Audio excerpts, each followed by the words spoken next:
బులెటిన్లో breaking news చూస్తున్నాం. భారత్ పాక్ మధ్య రేపు కీలక చర్చలు జరగనున్నాయి. కాల్పుల విరమణ ఒప్పందం కుదిరిన నేపథ్యంలో తదనంతర పరిస్థితిపై ఇరు దేశాలు చర్చించనున్నాయి. సోమవారం మధ్యాహ్నం 12 గంటలకు కీలక చర్చలు జరగనున్నాయి. హాట్ లైన్లో జరగనున్న ఈ చర్చల్లో రెండు దేశాల డైరెక్టర్ జనరల్ మిలిటరీ ఆపరేషన్స్లు పాల్గొననున్నారు.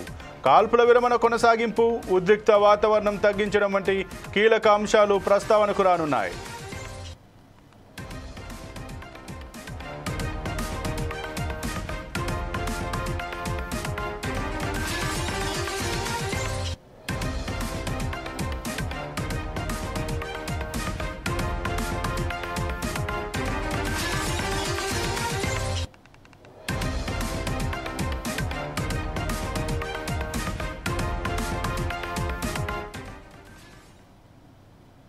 ఇక ఇదే అంశానికి సంబంధించి మరింత సమాచారం మా ఇన్పుట్ ఎడిటర్ శ్రీనివాస్ అందిస్తారు. శ్రీనివాస్, చెప్పండి, ఏదైతే నిన్న ఆ భారత్ పాక్ మధ్యలో ఏదైతే కాల్పుల విరమణ ఒప్పందం జరిగిందో దానికి సంబంధించి రేపైతే ఇరు దేశాల డీజీఎంఓలతోటి సమావేశం అయితే జరగనున్నట్టుగా తెలిసింది. దీని గురించి మీ దగ్గర ఉన్నటువంటి అప్డేట్ ఏంటి? సంపత్, కాల్పుల విరమణ కోసం ఇరు దేశాలు అంగీకరించినప్పటికీ కూడా పాకిస్తాన్ ఇప్పటికీ కూడా తన వక్రబుద్ధిని చాటుతూనే ఉంది. ఏదో ఒక రకంగా దాడులకు ఉపక్రమిస్తుంది. ఏదేమైనప్పటికీ కూడా భారత్ కూడా వెనక్కి తగ్గలేదు. ఏదైతే ఆపరేషన్ సింధూర్ కొనసాగుతుందంటే ఈ వాయుసేన కూడా ప్రకటించడం జరిగింది.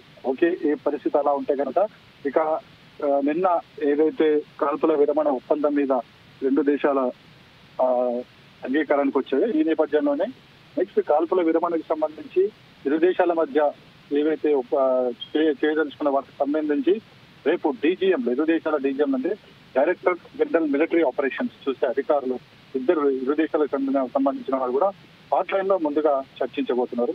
హాట్ లైన్ లో ఏమేమి అంశాలు చర్చిస్తారన్నది కూడా ఇప్పుడు ప్రధానంగా డిస్కషన్ రాబోతుంది. ఎందుకంటే భారత్ ఇప్పటికి కూడా ఆపరేషన్ సింధూర్ కొనసాగింపు ఉంటుంది అని చెప్పి స్పష్టం చేసింది. ఎందుకంటే పాక్ వక్రబుద్ధి మనకు తెలుసు కాబట్టి.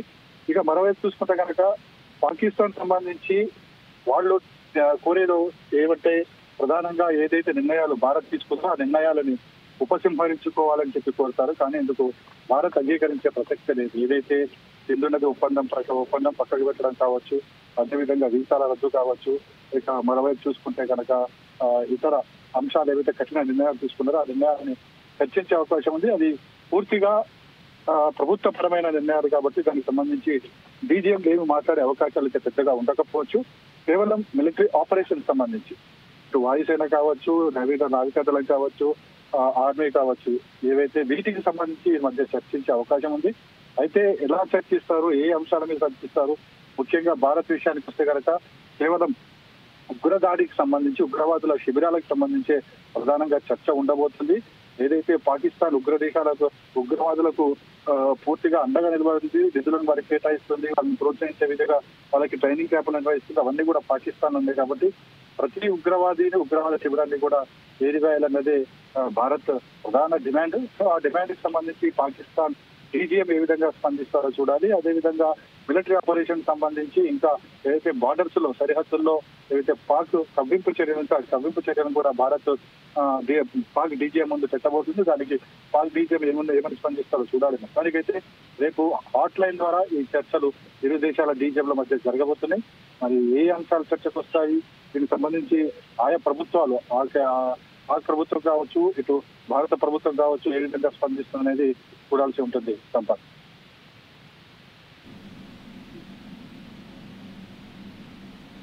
Okay, thank you Srinivas.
త్రివిధ దళాలకు ప్రధాని మోదీ కీలక ఆదేశాలు జారీ చేశారు. ఆపరేషన్ సింధూర్ ముగియలేదని స్పష్టం చేశారు. పాక్ దాడులకు దిగితే భారత్ కూడా ఎదురుదాడి చేస్తుందని తేల్చి చెప్పారు. పీఓకే అంశంలో మధ్యవర్తులు అవసరం లేదని అన్నారు.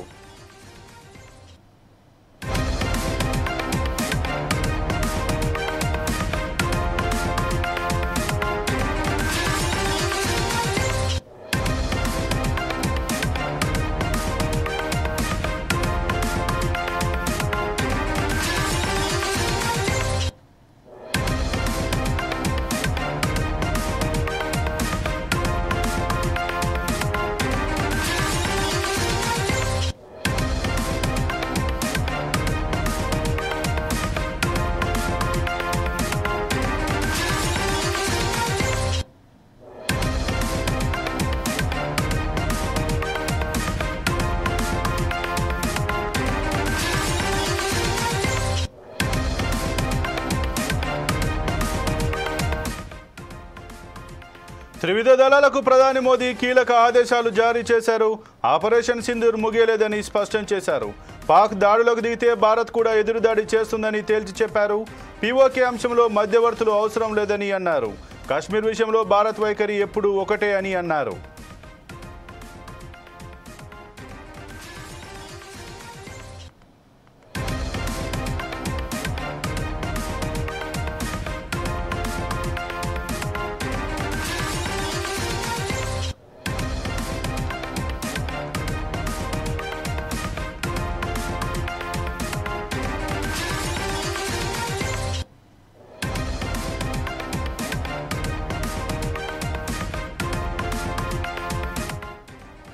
త్రివిధ దళాలకు ప్రధాని మోదీ కీలక ఆదేశాలు జారీ చేశారు. ఆపరేషన్ సింధూర్ ముగియలేదని స్పష్టం చేశారు. పాక్ దాడులకు దిగితే భారత్ కూడా ఎదురుదాడి చేస్తుందని తేల్చి చెప్పారు. పీఓకే అంశంలో మధ్యవర్తులు అవసరం లేదని అన్నారు. కాశ్మీర్ విషయంలో భారత్ వైఖరి ఎప్పుడూ ఒకటే అని అన్నారు.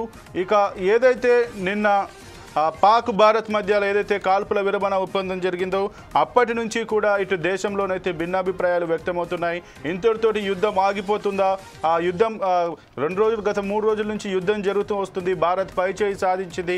ఇలాంటి క్రమంలో యుద్ధం ఆగిపోయిందేంటి? భారత్ కూడా దీని మీద ప్రధాని మోడీ ఎందుకు దీన్ని మధ్యలోనే వదిలేయాల్సి వచ్చిందని చెప్తున్నటువంటి పరిస్థితి. ఈ నేపథ్యంలోనే ఈ యుద్ధ విరమణ కాల్పుల విరమణ ఒప్పందం చేసుకోవడం పట్ల దేశంలో కూడా భిన్నాభిప్రాయాలు అయితే వ్యక్తమవుతున్న పరిస్థితి.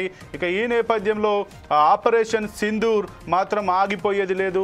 పాక్ కనుక కాల్పుల ఉల్లంఘనకు పాల్పడితే ఖచ్చితంగా తిరిగి సమాధానం చెప్పాలని, కాశ్మీర్ విషయంలో ఏదైతే ట్రంప్ మేము కాశ్మీర్ విషయం పైన భారత్ పాక్ తోటి చర్చించి ఆ సమస్య పరిష్కారం దిశగా కూడా మేము చర్యలు తీసుకుంటామంటూ కూడా ఏదైతే డొనాల్డ్ ట్రంప్ ఎక్స్ వేదికగా ఏదైతే ఒక పోస్ట్ రిలీజ్ చేశారో ఆ పోస్ట్ రిలీజ్ చేసిన నేపథ్యంలో ఆ కాశ్మీర్ విషయంలో పీఓకే విషయంలో ఎవరి జోక్యం అవసరం లేదని, ఆ పీఓకే విషయంలో అలాగే కాశ్మీర్ విషయంలో మేము ఎప్పుడు ఒకటే వైఖరికి కట్టుబడి ఉన్నామని, దాన్ని ఎలాగైనా కూడా మేము సాధించుకునే సత్తా భారత్కు ఉందంటూ కూడా మోదీ అయితే చెప్పినట్టు తెలుస్తుంది. ఇక ఈ నేపథ్యంలో త్రివిధ దళాలకు ప్రధాని మోడీ అయితే ఫ్రీ హ్యాండ్ ఇచ్చినట్టుగానైతే తెలుస్తుంది.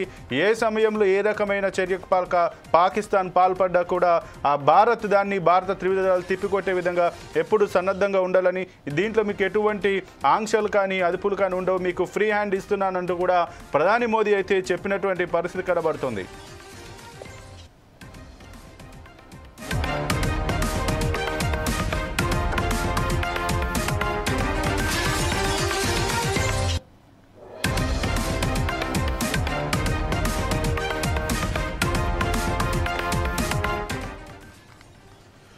ఏదైతే రేపు భారత్ పాక్ మధ్యలో ఏదైతే చర్చలు జరగనున్న నేపథ్యంలో అలాగే భారత్కు సంబంధించి త్రివిధ దళాలకు ప్రధాని మోడీ కూడా కీలక ఆదేశాలు అయితే జారీ చేశారు. ఇక ఆపరేషన్ సింధూర్ ముగియలేదని ఆయన అయితే స్పష్టం చేశారు. ఒకవేళ పీఓకే విషయంలో ఎవరి జోక్యం అవసరం లేదని, భారత్ దానిపైన ఒకటే వైఖరి కట్టుబడి ఉందంటూ కూడా ప్రధాని మోడీ అయితే చెప్పినట్టుగా తెలుస్తుంది. ఇక ఈ అంశానికి సంబంధించి మరింత సమాచారం మా ఇన్పుట్ ఎడిటర్ శ్రీనివాస్ అందిస్తారు. శ్రీనివాస్, చెప్పండి, ఇప్పుడు ఏదైతే దేశంలో భిన్నాభిప్రాయాలు వ్యక్తమవుతున్న ఏదైతే యుద్ధ కాల్పులకు సంబంధించి విరమణ చేసుకున్న సందర్భంలో ప్రధాని నరేంద్ర మోదీ తీరుపైన దేశంలో భిన్నాభిప్రాయాలు వ్యక్తమవుతున్న నేల ప్రధాని నరేంద్ర మోడీ ఆపరేషన్ సింధూర్ ఇంకా కొనసాగుతుందని, ఆ కాశ్మీర్ విషయంలో ఎవరి జోక్యం లేదని చెప్పినటువంటి అంశాలు మనం ఏ రకంగా చూడొచ్చు? దీని గురించి మీ దగ్గర ఉన్నటువంటి సమాచారం ఏంటి? సంపత్, ఏదైతే ఆపరేషన్ సింధూర్ కొనసాగుతుంది అని చెప్పేసి నిన్నటి నుంచి కూడా ప్రధానితో పాటుగా వాయుసేన కావచ్చు, త్రివిధ దళాధిపతులు కావచ్చు, అదే విధంగా రక్షణ శాఖకు సంబంధించిన అధికారులు కావచ్చు పదే పదే చెప్తున్నారు. పాకిస్తాన్ ఏదైతే ఉందో పాకిస్తాన్ ఈ వక్రబుద్ధిని చాటే క్రమంలో ఇలాంటి సిచ్యువేషన్స్ క్రియేట్ చేస్తుందంటే లేని ఫేక్ వీడియోస్ ని, లేని ఫేక్ న్యూస్ ని జనాల్లోకి పంపించి భారతీయులని అందరినీ కూడా కన్ఫ్యూజ్ చేస్తుంది. అందుకోసమే నేను చెప్పడం జరిగింది, ప్రధాని మోడీ కూడా రక్షణ శాఖ కూడా పాక్ కి సంబంధించిన ఏవైతే యాప్స్ ఉన్నాయో, అది డేటా ఉందో వీటికి సంబంధించి అన్ని కూడా తొలగించడం ఉంది, ఇక్కడ నుంచి రద్దు చేయడం జరిగింది. కానీ అప్పుడప్పుడు ఇలాంటివన్నీ వస్తుంటాయి. ఈ రోజు కూడా మోడీ సీరియస్ గానే త్రివిధ దళాధిపతులతో మాట్లాడడం జరిగింది. ఆపరేషన్ కొనసాగింపు అనేది ఉంటుంది, ఎక్కడ కూడా ఆగదు. ఇది ముఖ్యంగా ఏదైతే పాకిస్తాన్ దాడులు చేస్తే ప్రతి దాడి తప్పనిసరిగా చేయాలి అని చెప్పేసి కూడా ప్రధాని మోడీ చెప్పడం జరిగింది. అంతేకాదు అమెరికా అధ్యక్షుడు డొనాల్డ్ ట్రంప్ కావచ్చు, లేకపోతే మరే దేశం అన్నా కావచ్చు, భారతదేశం విషయంలో జాతి సార్వభౌమిక విషయంలో మాత్రం ఏ విధంగా కూడా రాజీ పడేది లేదని చెప్పేసి కూడా మొన్న ప్రధాని మోడీ కూడా స్పష్టం చేయడం జరిగింది. అంటే ఏదైతే కాశ్మీర్ ఇష్యూలో కావచ్చు, పిఓకే ఇష్యూలో కావచ్చు, ఇతర దేశాలు మూడో దేశం సంబంధించి ఎవరు కూడా కల్పించుకోవడానికి తాము యాక్సెప్ట్ చెయ్యమని చెప్పేసి కూడా ముందు నుంచి కూడా భారతదేశ వైఖరి అదే. ఇప్పుడు కూడా ప్రధాని మోడీ చెప్పింది కూడా అదే. మూడో దేశం అనేది ఇక్కడ ఎంట్రీ కానవసరం లేదు, ఎందుకంటే ఇది కాశ్మీర్ అనేది భారత్ కు సంబంధించిన అంశము, భారతే తేల్చుకుంటుందని చెప్పేసి కూడా ప్రధాని మోడీ చెప్పడం జరిగింది. పీఓకేని ఖచ్చితంగా ఏవైతే ఉగ్రదాడులు ఉన్నాయో, ఉగ్రవాద శిబిరాలను వాటి విషయాల్లో మాత్రం ఎక్కడ కూడా రాజీ ఉండబోదని కూడా ప్రధాని మోడీ స్పష్టం చేయడం జరిగింది. వివిధ దళాలకు మాత్రం ఒకటే ఆదేశం ఇవ్వడం జరిగింది, ఎప్పుడైతే పాకిస్తాన్ దాడులు చేస్తుందో ఖచ్చితంగా దానికి సంబంధించి ప్రతిదాడి చేయాల్సిందే అని చెప్పేసి కూడా ప్రధాని మోడీ వివిధ దళాధిపతులకు చెప్పడం జరిగింది. సంపత్ చర్చలు జరిగే నేపథ్యంలో ఈ పీఓకే గురించి చర్చకు పీఓకేను మళ్ళీ భారత్ తిరిగి ఇవ్వాలనే ఒక చర్చ వచ్చేటువంటి అవకాశం ఉందా? సంపత్, పీఓకే విషయంలో మాత్రం ఇరు దేశాలు కూడా ఆచితూచే మాట్లాడతాయి. పీఓకేని ఖచ్చితంగా భారత్ లో అంతర్భాగం అనేది అందరికీ తెలుసు. ఈ విషయంలో పాకిస్తాన్ కి ప్రతిసారి కూడా భారత్ అడుగుతూనే ఉంది, డిమాండ్ చేస్తున్నది. పీఓకే అనేది భారత్ అంతర్భాగం, కాశ్మీర్ అంతర్భాగం, కాశ్మీర్ అనేది భారతదేశం యొక్క అంతర్భాగం అని చెప్పేసి. సో పీఓకే విషయంలో పాకిస్తాన్ ఒప్పుకోకున్నా అది ఎప్పటికీ భారత్ అవుతుంది. ఈ విషయంలో భారత ప్రభుత్వం కూడా ఎక్కడ కూడా రాజీ పడలేదు. ఈ హాట్లైన్ చర్చల్లో ఏ అంశాలు రాబోతున్నాయి అంటే ప్రధానంగా ఇది డీజీఎం అంటే director of general manager militaries ఎవరైతే ఉంటారో వాళ్ళ ఆపరేషన్ సంబంధించి, మిలిటరీ ఆపరేషన్ సంబంధించి మాత్రమే చర్చలు ఉంటాయి. మిలిటరీ ఆపరేషన్స్ అంటే వారికి సంబంధించి ఇటు సరిహద్దుల వారు కావచ్చు, వాయుసేన ద్వారా చేసే వారు కావచ్చు, లేకపోతే ఇతర అంశాలు, యుద్ధానికి సంబంధించిన అంశాలు తప్ప మిగతా అంశాలు పెద్దగా ఉండకపోవచ్చు. ఎందుకంటే మిగతా అన్ని కూడా రాజకీయంతో కూడుకున్న అంశాలు కాబట్టి ఆ అంశాలు వదిలిపెట్టి కేవలం వారికి, అదే విధంగా ఆపరేషన్ సింధూర్కి ఏవైతే ఉన్నాయో వాటి విషయంలో మాత్రమే ఈ చర్చలు జరగబోతాయి. ఈ చర్చల్లో ప్రధానంగా కాల్పుల విరమణ అనేది వస్తుంది. కాల్పుల విరమణకు సంబంధించి పాకిస్తాన్ ఎలా దాని కాల్పుల విరమణ ఎలా వక్రబుద్ధితో దాని మళ్ళా ఎలా విరమిస్తుంది అనేది అన్ని కూడా చర్చకు వచ్చే అవకాశం ఉంది. ఈ కాల్పుల విరమణ విషయంలో ఏదైతే పాక్ తూట్లు పొడుస్తుందో దాన్ని ఖచ్చితంగా వాళ్ళు డీజీఎం ముందు ఉంచబోతున్నారు. ఉంచిన తర్వాత వాళ్ళ రియాక్షన్ బట్టి మన రియాక్షన్ కూడా ఉంటుందని తెలుస్తుంది. Sampath. Okay, thank you Srinivas.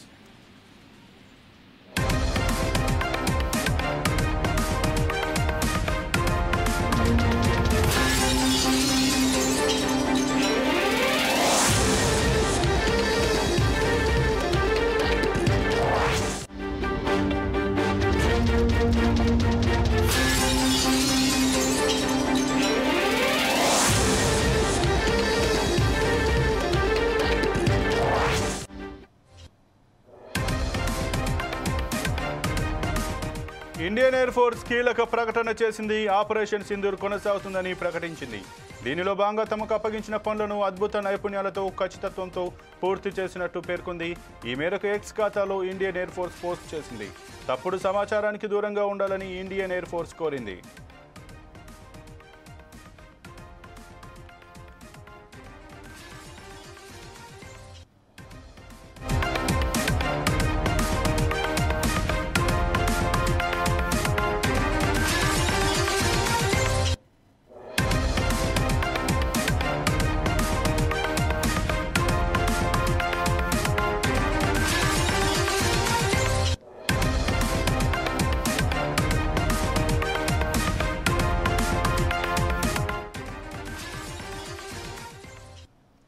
Indian air force కీలక ప్రకటన చేసింది. ఆపరేషన్ సింధూర్ కొనసాగుతుందని ప్రకటించింది.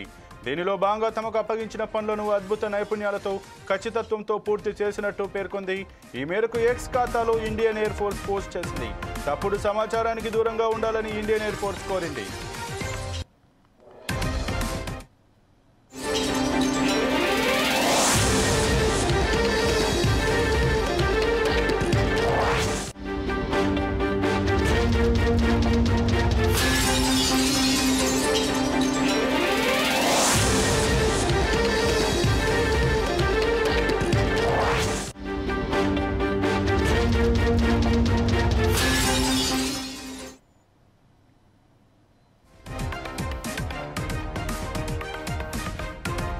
లక్నోలో వర్చువల్ విధానంలో బ్రహ్మోస్ క్షిపణి తయారీ కేంద్రాన్ని రక్షణ శాఖ మంత్రి రాజ్నాథ్ సింగ్ ప్రారంభించారు.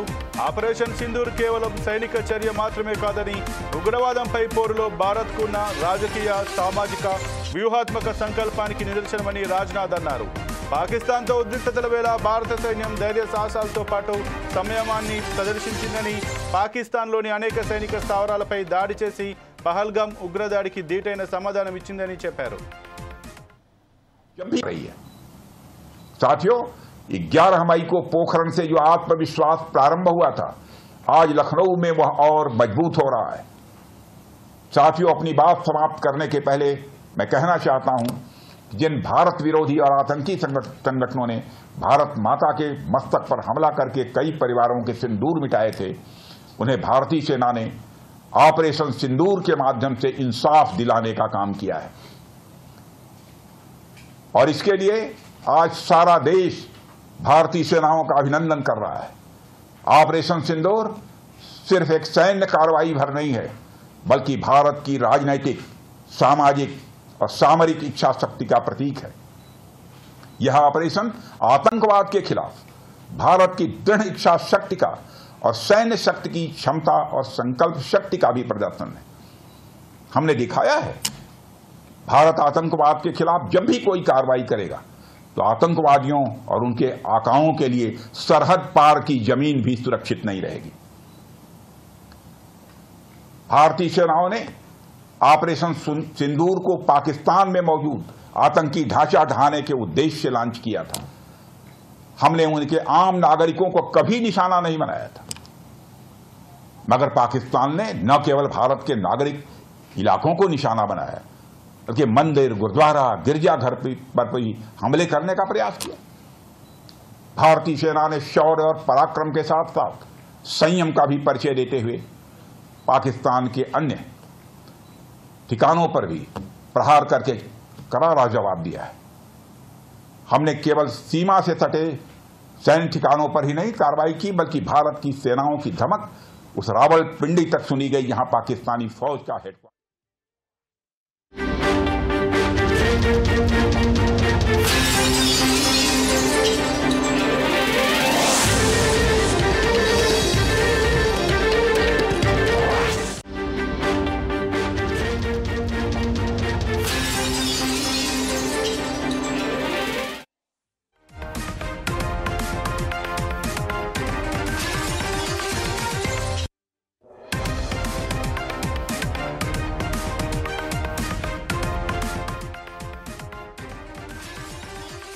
ఖర్గే లేఖ రాశారు. దేశంలో ప్రస్తుతం నెలకొన్న పరిస్థితులపై చర్చించేందుకు పార్లమెంటు ప్రత్యేక సమావేశాలు ఏర్పాటు చేయాలని ఖర్గే లేఖలో పేర్కొన్నారు. దీనితో ప్రత్యేక సమావేశాలు నిర్వహించాలని వెల్లడించారు.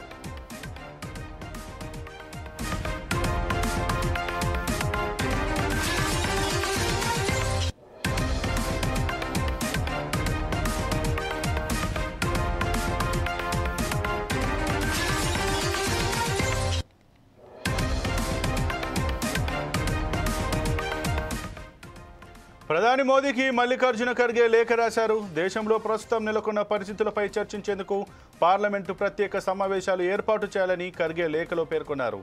దీంతో ప్రత్యేక సమావేశాలు నిర్వహించాలని వెల్లడించారు.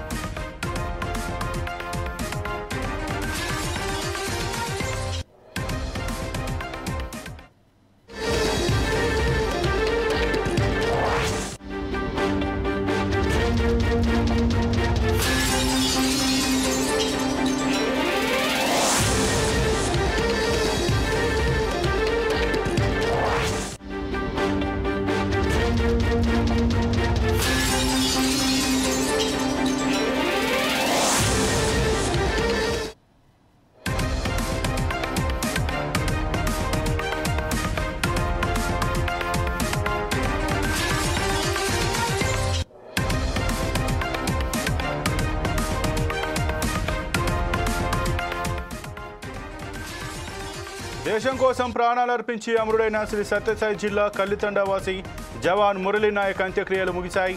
మురళీనాయక్ భౌతిక కాయానికి ఆయన స్వగ్రామంలో ప్రభుత్వ అధికార లాంఛనాలతో అంత్యక్రియలు నిర్వహించింది. ఈ కార్యక్రమంలో రాజకీయ ప్రముఖులు, ప్రజలు భారీగా పాల్గొన్నారు. జవాన్ భౌతిక కాయానికి డిప్యూటీ సీఎం పవన్ కళ్యాణ్, మంత్రి నారా లోకేష్ నివాళులర్పించారు. ఆయన కుటుంబానికి ధైర్యం చెప్పారు. ప్రభుత్వం తరపున ఆర్థిక సాయం ప్రకటించారు. అమర జవాన్ తల్లిదండ్రులను మంత్రి లోకేష్ ఓదార్చారు. మురళీనాయక్ ధైర్య సాహసాలను స్మరిస్తూ మంత్రులు అనగాని సత్యప్రసాద్, వంగలపూడి అనిత, సవిత, ఎంపీలు, ఎమ్మెల్యేలు నివాళులర్పించారు.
ఐపీఎల్ రీషెడ్యూల్ పై తీవ్ర ఉత్కంఠత నెలకొంది. మే 15 నుంచి ఐపీఎల్ను తిరిగి ప్రారంభించాలని బీసీసీఐ యోచిస్తున్నట్లు తెలుస్తోంది. స్వదేశానికి వెళ్లిపోయిన ఆటగాళ్లను తిరిగి రప్పించాలని ఫ్రాంచైజీలకు చెప్పినట్లు బీసీసీ వర్గాలు తెలిపాయి. మిగిలిన మ్యాచ్లు హైదరాబాద్, విశాఖ, బెంగళూరు, చెన్నై వేదికగా నిర్వహించనున్నట్లు సమాచారం. ఇక ఇదే అంశానికి సంబంధించి మరింత సమాచారం మా ఇన్పుట్ ఎడిటర్ శ్రీనివాస్ అందిస్తారు. శ్రీనివాస్, చెప్పండి, ఏదైతే ఐపీఎల్ తాత్కాలిక వాయిదా పడ్డ తర్వాతకి ఇప్పుడు మే 15 నుంచి మళ్ళీ వాటి మ్యాచ్లు ప్రారంభం అవుతాయా లేదా అని ఒక సందిగ్ధతనైతే నెలకొన్నట్టుగా తెలుస్తుంది. దేని గురించి మీ దగ్గర ఉన్నటువంటి పూర్తి సమాచారం ఏంటి? ఏదైతే ఐపీఎల్ మ్యాచ్లకు సంబంధించి ఇంకా ఉత్కంఠ అయితే కొనసాగుతుంది. సందిగ్ధలో ఇంకా అలానే ఉంది. ఎందుకంటే భారత్ పాక్ల మధ్య నెలకొన్న యుద్ధ వాతావరణం ఏదో ఉందో అది ఇంకా కూడా తొలగిపోలేదు. ఇంకా దీనికి సంబంధించి ఇంకా చర్చల దశలో ఉంది. కాబట్టి చర్చల దశ తర్వాత ఏమొస్తుంది రిజల్ట్ అన్న దానికి సంబంధించి అప్పుడు బీసీసీ ఒక నిర్ణయం తీసుకునే అవకాశం ఉంది. ఏదైతే మనకి మే 15 తర్వాత మళ్ళీ ఐపీఎల్ ప్రారంభమవుతుంది ఏవైతే ఉన్నాయో అవి ఇంకా కూడా బీసీసీ కన్ఫర్మ్ చేయలేదు. దీనికి సంబంధించి బీసీసీ కూడా చర్చల్లో కొనసాగించాల్సి ఉంటుంది. ఎందుకంటే ఇది మ్యాచ్ వాయిదా వేస్తూ ఐపీఎల్ వాయిదా వేస్తూ నిర్ణయం తీసుకుంది. ఈ నిర్ణయానికి ప్రధాన కారణం మనకి భారత్ పాక్ల మధ్య ఉన్న యుద్ధ వాతావరణం. దీనికి సంబంధించి ఒక నిర్ణయం వచ్చిన తర్వాతనే బీసీసీ కూడా క్రికెట్ కి సంబంధించి ఒక నిర్ణయం తీసుకునే అవకాశం ఉంది. అప్పటి వరకు కూడా దీని మీద స్పెక్యులేషన్స్ అంటూ వస్తూనే ఉంటాయి, ఈ రోజు రేపు అనేది. కానీ దీని ఒకవేళ మ్యాచ్ ని నిర్వహించాలనుకున్నప్పుడు కూడా ముందుగానే ఎవరైతే క్రీడాకారులు ఉన్నారో వారిని రప్పించాల్సి ఉంటుంది. సో దాని యొక్క ఎవరందరూ కూడా స్వదేశానికి వెళ్ళిపోయారు వాళ్ళందరినీ కూడా రప్పించేందుకు కూడా ఏర్పాట్లు చేయాల్సి ఉంటుంది. అదేవిధంగా మ్యాచ్లు ఈసారి సురక్షిత ప్రాంతాల్లో నిర్వహించేందుకు ఏర్పాట్లు చేస్తుందనే మాత్రం తెలుసు. ఎందుకంటే యుద్ధ వాతావరణం తర్వాత ఉత్తర భారతదేశంలో మ్యాచ్ల నిర్వహణ సరిగ్గా ఉండకపోవచ్చు, అక్కడ ఉన్న భద్రతా దృష్ట్యా అని చెప్పి మార్చాలని అప్పుడే భావించడం జరిగింది. అందులో భాగంగానే ఈసారి కనుక మ్యాచ్లు ఐపీఎల్ నిర్వహిస్తే కనుక మనకి హైదరాబాద్, బెంగళూరు, మద్రాస్, చెన్నై ఈ స్టేడియాల్లో మాత్రమే మ్యాచ్లు నిర్వహించే అవకాశాలు ఎక్కువగా ఉన్నాయి. Okay, thank you Srinivas.